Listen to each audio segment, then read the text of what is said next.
President and Commander-in-Chief, thank you very much for hosting us for this breakfast and for taking questions. My question is about the day after you become President, once you've become President next year. So you've talked about anti-colonialism and anti-imperialism. I'm the ambassador of Spain, sorry, Raimundo Robredo. The European Union's relationship with Africa and African countries is generally guided, I would say absolutely guided, by the priorities of those countries that are aligned with the African Union and with these countries. As my brother, the High Commissioner of Nigeria, said, one of the things requested is foreign direct investment, which I think you've criticized in some way. Other thing is cooperation in peace and security, for instance, in Cabo Delgado, which I think I've heard that you've also critical of that, is done at the request of these countries. So my question is, what would you do differently, and what would be your relationship with the European Union once you become President? What would you change? What would you think we should do differently? And what would you put on the table also as a value proposition for the European Union? Because as you said, we all defend our own national interests. That is something that all diplomats do. So what would you propose to the European Union differently from the value proposition of Africa today, South Africa and Africa? And what would you request from us? How would South Africa's policy towards the EU be different?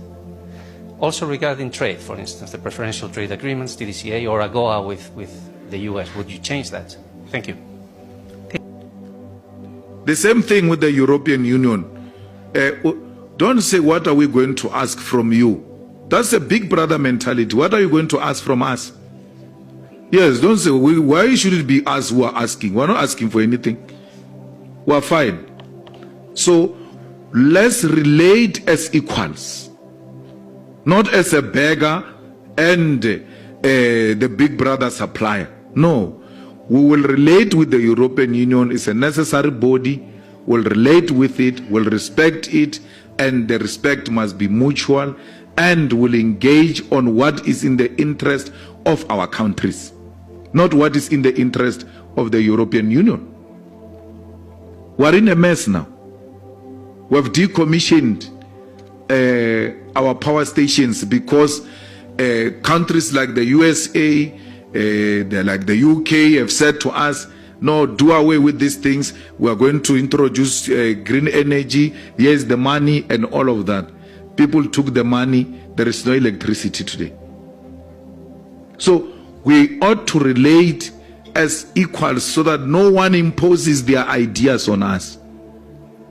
We are people that subscribe to superior logic. Anything that is scientific, anything that has been proven, anything that makes sense, we'll agree with it. It doesn't matter whether it comes from European Union or it comes from BRICS or it comes from China or Russia.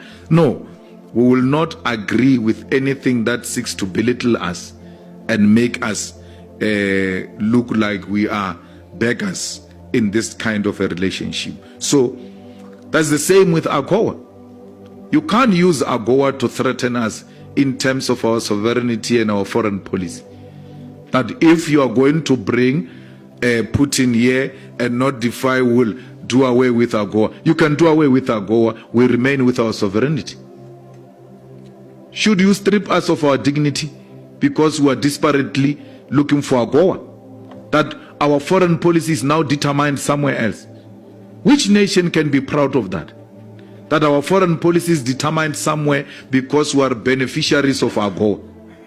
It can't be correct. Let's trade and have those benefits of AGOA out of mutual understanding and respect for each other's sovereignty and foreign policy. Not that today, because we don't agree on Putin, you must withdraw the whole thing. That is puppeting, that is belittling, that is making us look like we are beggars. But let's remain with our dignity. Let's be beggars with dignity, not stripped of dignity and thinking that you are what you are not. You can't even make your own foreign policy determinations because AGOA will be taken away.